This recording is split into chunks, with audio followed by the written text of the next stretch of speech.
지난해 12월 부산의 한 병원 응급실에 여성이 아이를 안고 들어옵니다. 곧바로 집중치료실에 옮겨졌지만 아이는 숨졌습니다. 사망한 아이는 4살 가을이, 뼈가 앙상하게 드러난 미라처럼 참혹한 모습이었습니다. 몸무게는 7kg으로 또래보다 10kg이나 적었는데 생후 4개월 아기와 비슷한 수준이었습니다. 전문가들도 암투병을 하거나 선천적인 질환이 있어도 이렇게까지 마르긴 어렵다는 반응을 보였습니다.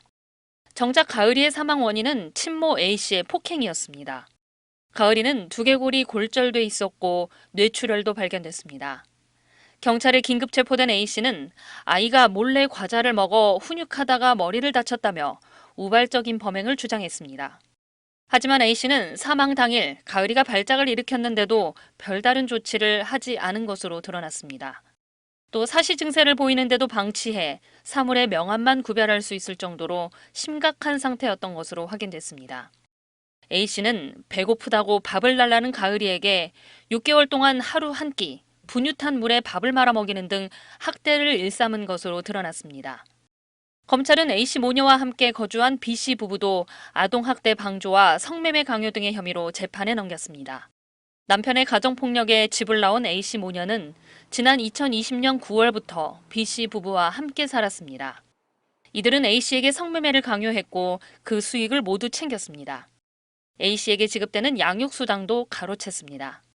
A씨는 딸을 화풀이 대상으로 삼아 폭행하고 학대한 것으로 조사됐습니다. A씨가 이들과 동거하기 전 또래 아이들과 비슷한 체형이던 가을이는 2년 3개월 만에 영양실조를 겪은 겁니다. 아동학대와 살해 혐의로 무기징역이 구형된 A씨에 대한 1심 선고는 오는 13일 열릴 예정입니다. SBS 정경윤입니다.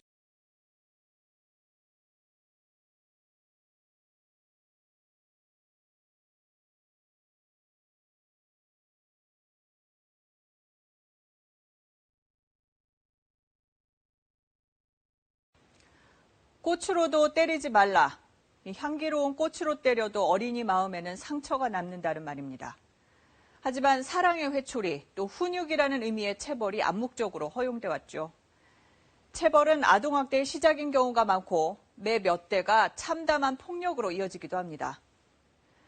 꽃보다 더 곱고 여린 아이들을 꽃으로도 때리지 말라고 했는데 이 멍투성이인 채 발견된 창녕의 11살 어린이 얼마나 학대당했고 또 어떻게 도망쳐 나왔는지 자세히 밝혀지고 있습니다.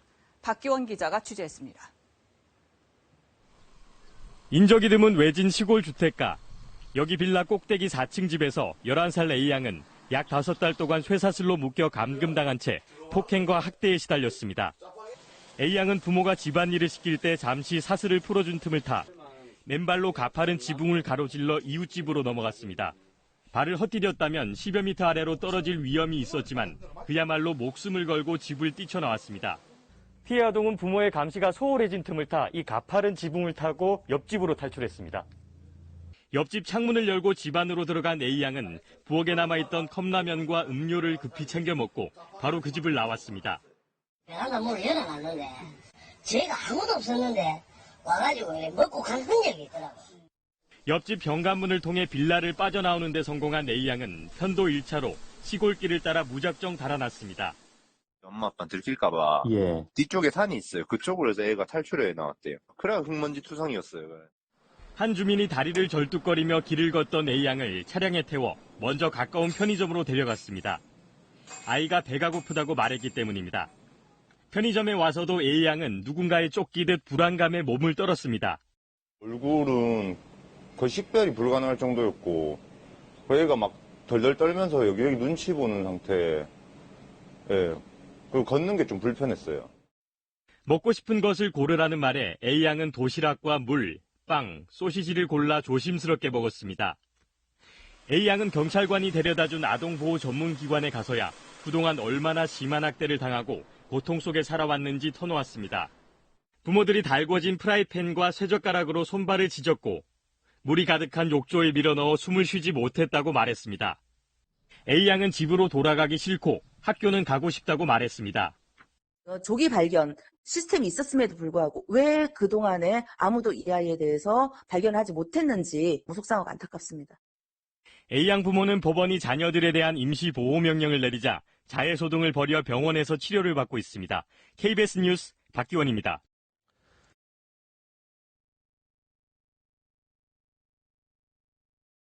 구급차 한 대가 빌라 단지로 들어옵니다. 대원들이 가정집으로 들어서고 얼마 뒤 축 처진 아기를 안고 나옵니다.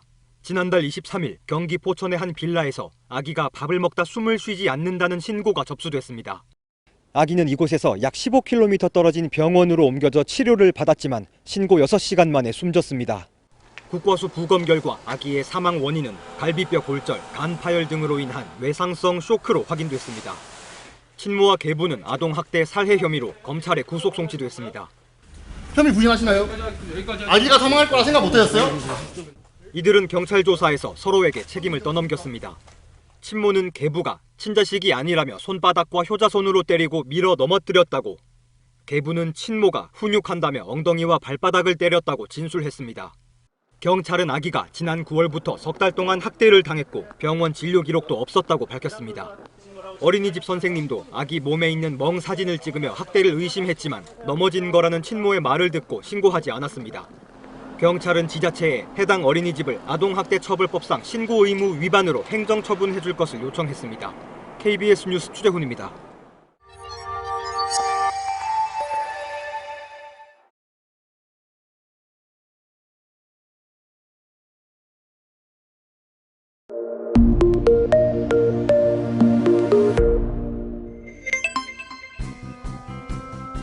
우리 주변의 수많은 사건, 사고, 범죄에 대해 보다 알기 쉽게 보다 유익하게 알려드리는 검사에게 물어봐입니다. 네, 여러분 안녕하세요. 일선에서 바쁘게 뛰고 계시는 현직 검사님 두 분 나와주셨습니다. 검사님 안녕하세요. 네, 안녕하세요.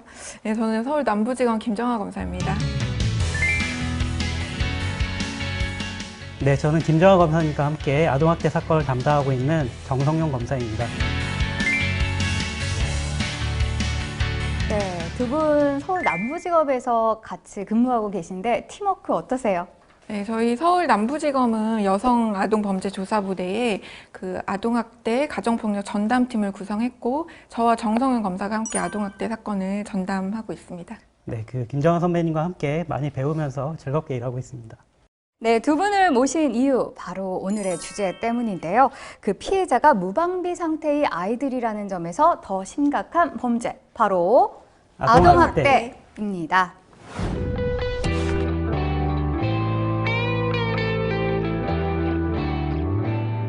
네, 줄어들어도 부족한 아동학대 범죄. 네, 그런데 시간이 흐를수록 오히려 아동학대 피해 현황이 계속 늘어난다고 하는데요. 보건복지부의 통계에 따르면 2015년에 비해서 무려 3배 가까이나 증가를 했고요. 특히 2021년도 1분기 112로 접수된 아동학대 건수가 약 5,700건. 네, 전년 같은 기간에 대비해서 무려 109%나 증가했다고 하는데요. 검사님, 그 이유가 무엇인가요? 예전에는 전형적인 사건들만 아동학대로 신고를 했다면 지금 아동학대에 대해서 일반인들의 인식이 개선되면서 다양한 의심 사례에 대한 신고가 늘어나다 보니까 이것이 수사와 범죄 발견으로 이어지고 있는 것 같습니다. 네, 또 최근 코로나19로 인한 돌봄의 공백이 생기면서 어디 나갈 데도 없는 한 가정에 머무는 시간이 길어지다 보니 가정 내 갈등의 수위가 높아지고 따라서 아동학대로 이어지는 점이 있는 것 같습니다. 네, 그 아동학대라는 말만 들어도 정말 마음이 참 무거워지는데요. 네, 먼저 국민 여러분의 궁금증을 알아보겠습니다. 네, 아동학대라고 하면 아이를 심하게 때리거나 밥을 굶기는 정도라고 생각을 했습니다. 그런데 요즘엔 아이에게 욕설을 해도 아동학대라고 하던데 아동학대의 정확한 기준이 궁금합니다. 네, 아동학대 정확히 무엇인가요? 네, 아동학대란 보호자를 포함한 성인이 만 18세 미만의 아동을 대상으로 아동의 건강 또는 복지를 해치거나 정상적인 발달을 저해할 수 있는 신체적, 정신적, 성적 폭력을 저지르거나 또는 유기 방임하는 행동을 말합니다. 구체적으로 이 신체적 학대는 보호자를 포함한 성인이 아동에게 우발적인 사고가 아닌 상황에서 신체적 손상을 입히거나 또는 신체적 손상을 입도록 허용한 모든 행위를 말하는데요. 손이나 발 등으로 때리거나 또는 꼬집고 물어 뜯는 행위, 그리고 조르고 비틀거나 핥히는 행위 등 직접적으로 신체에 가해지는 행위는 물론이고요. 또 도구로 때린다든지 뾰족한 걸로 찌른다든지 하는 도구를 이용해서 신체를 가해하는 그런 행위 등입니다. 그 가장 빈번하게 도구로 이제 이용되는 예가 효자손, 그리고 옷걸이 등입니다. 효자손이나 옷걸이 같은 것들이 집안에서 이제 흔히 이제 뭐 잡을 수 있는 것이기 때문에 그거를 이용해서 이제 때리게 되는데요. 효자손은 원래 용도대로 등을 긁는 데만, 그리고 옷걸이는 원래 용도대로 옷을 거는 데만 사용을 하면 되겠습니다. 네, 그렇다면 그 위의 질문처럼 아동에게 욕설이나 폭언을 하는 경우, 그 경우에도 아동학대에 해당이 되나요? 원칙적으로 정서적 학대에 해당합니다. 언어적 모욕이나 정서적인 위협, 감금이나 억제 등 아동이 심리적 공포와 위협, 불안을 느끼게 만드는 말과 행동 모두 정서적 학대로 볼 수 있는데요. 그 폭언이나 욕설을 하는 것은 물론 아동을 벌거벗겨 내쫓는 행위, 사람들 앞에서 과도한 망신을 주는 것도 정서적 학대에 포함될 수 있습니다. 네, 또 다른 유형이 있나요? 이 밖에도 성적 학대는 보호자를 포함한 성인이 자신의 성적 충족을 목적으로 18세 미만의 아동에게 행하는 모든 성적 행위를 말합니다. 직접적인 성폭력이나 추행을 포함해 자신의 성적 만족을 위해서 옷을 벗기거나 관찰하는 등의 관음적 행위, 그리고 아동에게 성적 노출을 하는 행위 등이 모두 성적 학대에 해당됩니다. 그리고 또 방임도 있는데요. 방임은 말 그대로 아동을 그냥 방치하는 것인데요. 의식주를 제공하지 않거나 불결한 환경, 위험한 상태에 방치하는 것입니다. 이유 없이 학교에 보내지 않았다면 교육적 방임, 그리고 아동에게 필요한 의료적 처치를 하지 않는 행위도 의료적 방임 행위에 해당이 됩니다. 그 어린 아이를 집이나 자동차에 혼자 두고 볼일을 보고 오는 그런 부모님들도 많이 계시는데 이러한 것들도 다 방임 행위에 해당이 될 수가 있고요. 특히 요즘에 저도 아이가 있어서 이제 아이를 재울 때 자장가를 불러주는데 그때 자주 불러주는 노래가 이제 섬집 아기라는 노래입니다. 엄마가 성그들의 그 노래 말씀하시는 거죠? 네. 이 섬집 아기의 그 가사를 보면 엄마가 이제 섬근이 굴을 따러 가고 아이는 혼자 남아서 집을 보다가 이제 파도 소리를 들으면서 잠을 자는 그런 노래잖아요. 지금 생각을 해보면 그것도 다 이제 집에 아이를 혼자 방치하고 이제 일을 하러 나간 것이기 때문에 방임 행위에 해당이 될 수가 있겠습니다. 네, 검사님 말씀을 듣고 보니까 우리 주변의 어떤 사소한 것들도 아동학대에 해당되는지 정말 궁금해지는데요. 네, 그래서 모아봤습니다. 혹시 이것도 아동학대인가요?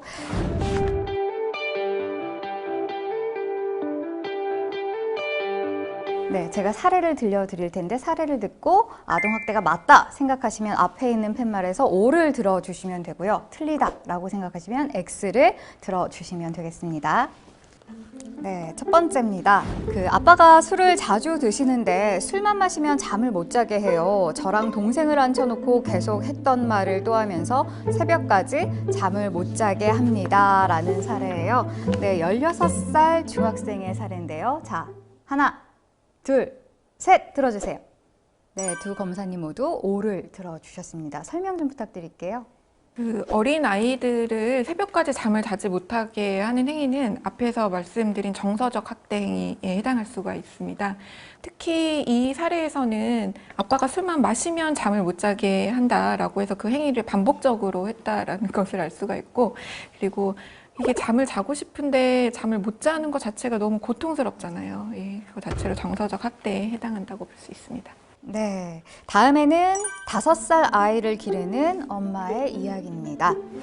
아이가 평소 장난기가 많은 편입니다. 어린이집에서 점심을 먹으면서 장난을 했다고 숟가락과 식판을 뺏고 밥을 먹지 못하게 하고 다른 아이들이 점심을 먹는 동안 혼자 다른 교실에 데려다 놓았다고 하는데요. 아동학대로 볼 수 있나요? 자, 검사님들 하나, 둘, 셋 들어주세요. 네, 이번에도 두 분 다 O를 들어주셨는데 설명 부탁드릴게요. 예, 어린이집에서 밥을 먹지 못하게 하는 것은 물론 그 밥을 과도하게 억지로 먹이거나 먹으라고 강요하는 행위도 정서적 학대 행위에 해당합니다. 특히 이 사례 같은 경우에는 단순히 밥을 먹지 못하게 한 것을 넘어서 식판을 빼앗고 다른 아이들이 밥을 먹는 동안 아이 혼자 다른 교실에 데려다 두었기 때문에 정서적 학대 행위에 충분히 해당한다고 볼 수 있습니다. 네, 이번에는 부부싸움을 아이가 목격했다는 사례인데요. 네, 부부싸움을 하는 모습을 아이가 보게 됐습니다. 거울이 깨지고 몸싸움까지 있었는데 아이가 본 것만으로도 아동학대가 될까요? 자, 검사님들 하나, 둘, 셋! 네, 이번에도 오를 들어주셨어요. 네. 예, 그 피해 아동이 보는 앞에서 소리를 지르거나 그 부부싸움을 하면서 폭력을 행사하는 등의 행위는 피해 아동의 정신 건강 및 그 발달에 해를 끼치는 행위인 정서적 학대 행위에 해당한다고 볼 수 있습니다. 네, 수사를 하다 보면 가정폭력으로 조사를 받다가 아동학대 사건이 인지되어 오는 경우가 제법 있을 정도로 가정폭력과 아동학대가 밀접하게 연결이 되어 있습니다. 실제로 아동학대 사건은 안타깝게도 그 부모에 의한 학대가 가장 많은 것이 현실입니다. 네, 그 보호자가 가해자가 된다는 사실 정말 답답한데요. 그 부모가 가해자인 경우에 조사를 해보면 대부분 하는 말이 똑같습니다. 아이를 훈육하려고 그랬습니다. 또는 내 자식이니까 내 맘대로 하는데 그것도 죄냐라고 하시는데 네, 분명히 범죄에 맞습니다. 어디까지가 훈육이고 또 어디까지가 학대인지 사랑의 매는 이미 없어졌습니다. 신체적 학대 행위가 있는 것은 아닌지 의심할 수 있습니다. 아동학대에 막을 수 있다고 생각합니다.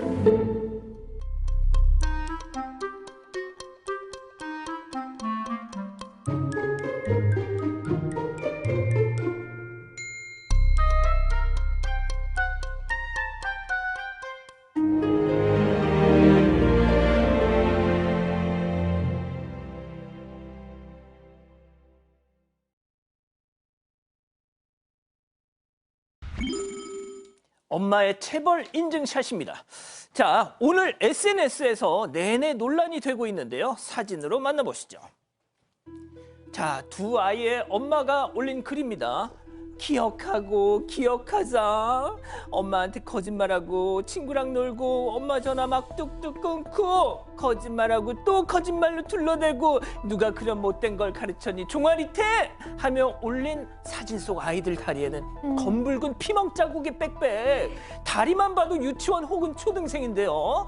차라리 AI 사진이었으면 좋겠다 싶습니다. 그렇죠. 보기만 해도 아플 정도인데요. 최근에 SNS에 올라온 이 게시물이 아주 큰 논란이 되고 있습니다. 두 아이의 엄마로 추정되는 여성이 올렸고요. 아이들을 체벌한 내용이 담겨 있어요. 엄마에게 거짓말하고 친구와 놀기, 엄마 전화 끊기, 거짓말하고 또 거짓말로 둘러대기. 이런 글의 내용으로 봤을 때 아이들이 여성에게 한 행동에 대해서 체벌을 한 걸로 보입니다. 자, 이와 함께 여성은 사춘기 시작이라면 이렇게 몇 년을 가야 하는 거냐 자신이 없다면서 양육의 어려움을 함께 호소하기도 했는데요. 이 사진 속 아이들의 종아리, 이 회초리를 아주 여러 대 맞은 것 같이 시퍼렇게 멍이 들어 있습니다. 자, 교수님 어떻게 생각하십니까? 네. 일단 뭐 제 생각에 앞서서 누리꾼들의 생각 먼저 전해드리면 일단 뭐 아동 학대다라고 얘기하시는 분도 있고요. 아이한테 적당한 훈육이 필요할지라도 이렇게 사진을 찍어서 올리는 건 잘못됐다라는 얘기도 하셨어요. 그 논란이 일자 해당 게시물과 계정은 비공개로 전환된 상태라고 합니다. 저는 기본적으로 이런 식의 훈육은 반대를 합니다. 왜냐하면 장기적으로 봤을 때 별로 얻는 게 없다고 저는 생각을 하기 때문이에요. 그런데 이제 뭐 사랑의 매가 꼭 필요하다고 주장하시는 분들도 계시죠. 뭐 거기에 대해서 제가 무조건 아니다라고 뭐 무조건 주장하는 바는 아닌데 어쨌든 감정이 들어갔다면 그 매는 사랑의 매가 아닐 가능성이 높은데 감정을 완전히 배제하기가 또 어렵다는 어려움이 있어서 어쨌든 저의 입장은 그렇습니다. 박 변호사님, 사랑의 매를 쳤다고 해도 안 되죠. 그걸 찍어서 올린다? 때리면 아동 학대고 자백 같은 상황이고요. 또 올리는 것도 문제고 저는 두 개 다 올리는 행위도 학대입니다. 때리는 것도 학대 행위고 올리는 것도 학대 행위. 만약에 그 자녀가 특정이 된다 그러면 상당히 심각하고 몇십 년 전에 살았던 사람인가요? 누가 요새 애를 저렇게 때립니까? 이해할 수 없습니다. 제보하실 게 있다면 사건 반장. 가족 여러분의 진짜 이야기를 듣습니다. 너 그렇게 보고 있으면 다 잘못 안 한 줄 알아? 너 엄마가 이렇게 가르쳤어? 너 손바닥 대. 맞아야겠어 진짜. 싫어요! 손바닥 아파 안 아파? 제가 왜 맞아야 되는데요?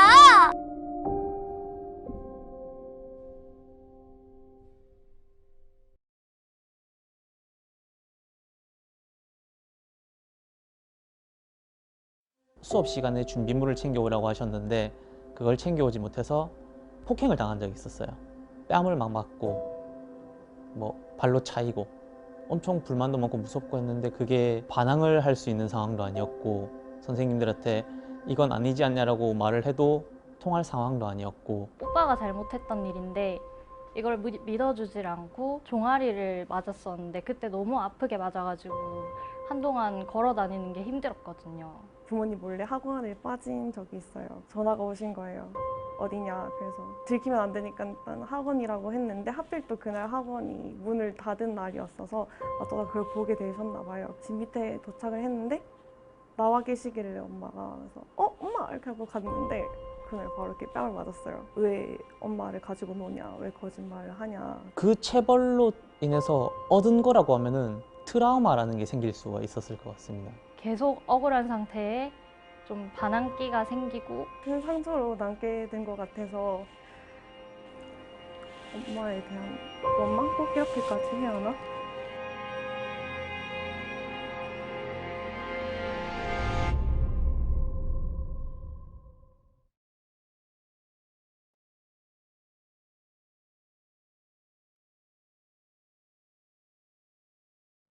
체벌이라고 하는 거는 말 그대로 뭐 잘못된 것을 고쳐주고 하는 것들을 아이 행동 교정이나 그 아이가 제대로 됐으면 하는 마음으로 하는 게 체벌인데 그냥 자신이 기분이 안 좋다고 해서 아이들을 괴롭히는 용도로만 사용한다 뭐 이런 비하라든지 아니면 열등감을 조성한다든지 비교를 하는 그런 행동들이나 말들이 본인이 그냥 때리고 싶어서 때리는 게 학대. 일단 최대한 신체적 접촉 없이 물리적인 행위가 가해지지 않는 거. 이제 회초리나 이런 걸로는 교육하려고 때리는 거다라는 느낌으로 이제 사랑의 매라는 것처럼요. 이 손들고 벌설기랑 회초리도 학대로 넘어갈까 말까를 좀 많이 망설였는데 정말 잘못을 했을 때 따끔하게 한 번 아니다라고 하고 혼내주고 다시 사랑으로 보살펴주면은 뭐 그 정도는 이제 그냥 체벌이나 훈육 정도로 되지 않을까 생각합니다. 안녕하세요. 안녕하세요. 옆에 있는 친구는 임시윤이라는 친구입니다. 10살이고요. 이제 인호님은 이 시윤이의 친어머니가 됩니다. 시윤이가 학교에서 친구를 때리고 왔어요. 선생님한테도 죄들었어요. 엄청 큰 실수를 했죠. 학교를 마치고 집으로 왔네요. 학대가 아닌 훈육의 기준에 맞춰서 위에 있는 훈육 중 하나를 골라서 시윤이한테 행해주세요.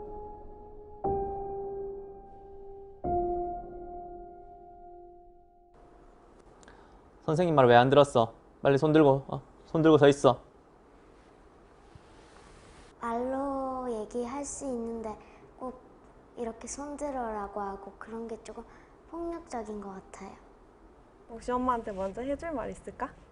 학교에서 친구랑 싸웠는데 그 친구가 먼저 잘못했어요. 어떻게 잘못했다고 생각을 해?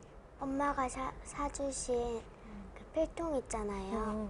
걔가 뺏어가려고 해가지고 제가 안 된다고 소리를 쳤었어요. 속상하기도 있고 화나기도 했겠다, 그치? 네. 지은이가 속상하고 화난 것도 너무 잘 이해를 하지만 오늘 하루 동안만 휴대폰 가지고 있지 않고 어떤 부분이 잘못됐는지 어떻게 하는 게 좋을지 오늘 생각해보는 시간을 좀 가지면 어떨까? 그래서 핸드폰을 주면 좋겠어. 싸워가지고 엄마랑 얘기를 한다고 하는데 말을 잘 하면 좋을 것 같아요. 시윤이 너 뭐 잘못했어? 학교에서 친구한테 때렸어요. 애한테 사과했어 안 했어? 안 했어요. 너 왜 안 했어? 너 잘못한 거 없어? 너 그렇게 보고 있으면 다 잘못 안 한 줄 알아? 너 엄마가 이렇게 가르쳤어? 너 손 들고 벌써 빨리. 너 빨리 손 들고 벌써. 너 말 안 들어? 너 안 하면 회초리 한다? 너 손 대. 손바닥 대. 걔는 저한테 잘못했다고요. 너 손바닥 대. 맞아야겠어 진짜. 싫어요. 너 그럼 잘못하면 안 되지. 때리면 어떡해. 너 때리면 아프잖아. 손바닥. 아파 안 아파? 아파 안 아파? 잘못했어 안 했어? 대답해. 임시훈 대답해. 싫어요. 너 손들고 벌써 빨리. 싫어요. 제가 왜 맞아야 되는데요? 제가 먼저 시작한 거 아니라니까요. 네가 잘못한 걸 모르니까 너는 무릎 꿇고 빨리 손 들고 벌써. 싫어요. 너 안 해? 너 이렇게 아무것도 안 하면 엄마 그냥 너 집에 밖에 보낸다.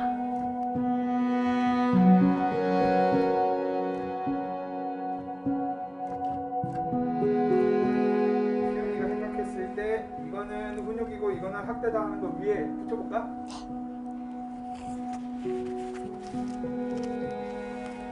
제가 봤을 때는 여기 있는 게 다 학대인 것 같아요. 말이 통하지 않은 상태에서는 다 훈육이 아닌 것 같아요. 제가 교육의 목적으로 그렇게 했다고 하더라도 직접적으로 느끼는 아이가 이게 폭력이라고 해서 이게 두려움이 될 수 있다면 오히려 그거는 교육이 아니라 학대 쪽이 좀 더 가깝다라고. 수긍이 되지 않는다면 그냥 단순한 폭력이랑 다를 게 없다고 생각이 들어서. 학대라는 말 자체가 사실은 존재해서도 안 될 말인 것 같고 어떻게 이렇게 조그마한 아이를 때릴 수가 있나 이런 생각이 제일 많이 들었어요. 훈육이라고 생각했던 부분도 학대가 될 수 있는 것 같고 그 기준이 되게 애매하다, 모호하다. 저한테는 폭력인 거니까 저는 되게 속상하고 아프고 너무 화날 것 같아요. 미안해, 안 아팠어. 시윤아 미안해? 엄마가 미안해. 꼭 때리라는 법은 없는 거잖아요. 안 때리고 말로 제 편을 들어줬으면 좋겠다는 생각이 들어요.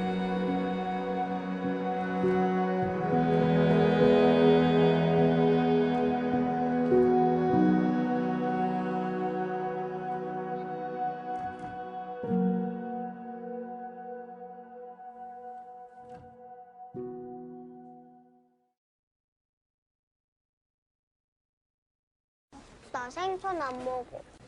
아빠가 맛있게 해줄게. 집에 가서 먹자. 맛있게 해도 안 먹을 거야. 아빠가 억지로 먹일 거야. 뱉을 거야. 뱉으면 다시 먹일 거야. 또 뱉을 거야. 잘 때 몰래 먹일 거야. 일어나서 뱉을 거야.